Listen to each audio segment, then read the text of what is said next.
ধন্যবাদ। আপনারা ইতিমধ্যে সবাই অবগত আছেন, গত 28 তারিখ দিবাগত রাতে বাসন থানাধীন পালের পাড়া এলাকায় একজন ভদ্রমহিলা হত্যাকাণ্ডের শিকার হন।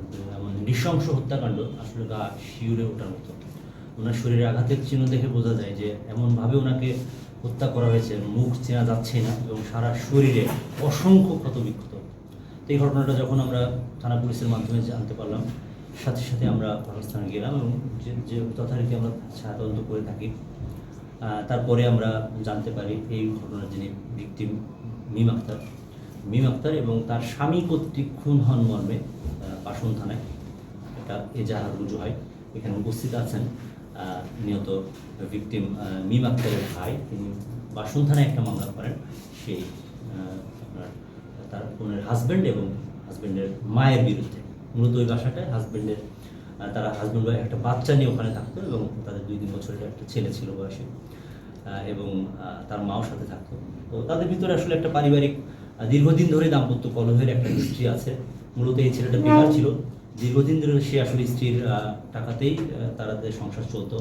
এমনকি যে মায়ের নামে মামলা হয়েছে সেও মাঝে মধ্যে ভিক্ষা করে টাকা পয়সা দিত এবং যে ঘাতক খুনি এজাহারে পরিণত তিনি শারীরিকভাবে আসলে সুস্থ ছিলেন না, অটো চালাতে নাকি এবং অটো চালাতে অবস্থায় একটা অ্যাক্সিডেন্ট, ওনার কোমরের হাড় ক্ষতিগ্রস্ত হয়, সেই থেকে মোটামুটি উনি বেকার।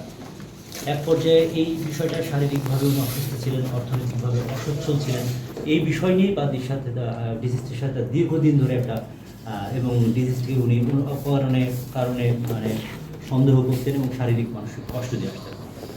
এরই ধারাবাহিকতায় হত্যাকাণ্ডটা হয়েছে মর্মে আমরা জানতে পারি, এজাহারও সেভাবে আছে।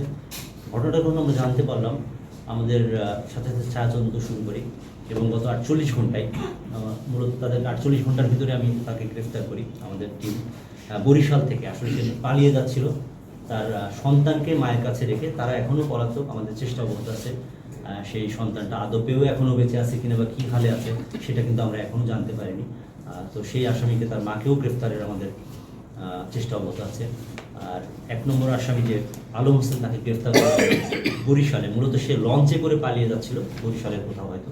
এই খবরটা আমরা জানতে পেরে তাৎক্ষণিকভাবে বরিশালের যে আমাদের পিবিআই ইউনিট আছে তাদের সাথে কথা বলি এবং Dhaka river police, Barishal river police, Barishal metropolitan police, এর বাইরেও আমাদের জামালপুর, শেরপুর পিবিআই ইউনিট এবং সর্বোপরি তো পিবিআই হেডকোয়ার্টার্স থেকে আমরা সাপোর্ট নিয়েছি। আসলে এতগুলো ম্যাসিভ মানে একটা অপারেশন, এই এতগুলো টিমের একটা কোঅর্ডিনেশন ফলেই সম্ভব হয়েছে।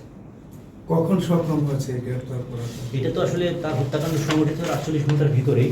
মূলত আজকে 30 তারিখ ভোর 4:30 থেকে তাকে আমরা বরিশাল থেকে গ্রেফতার করতে সক্ষম হয়েছি।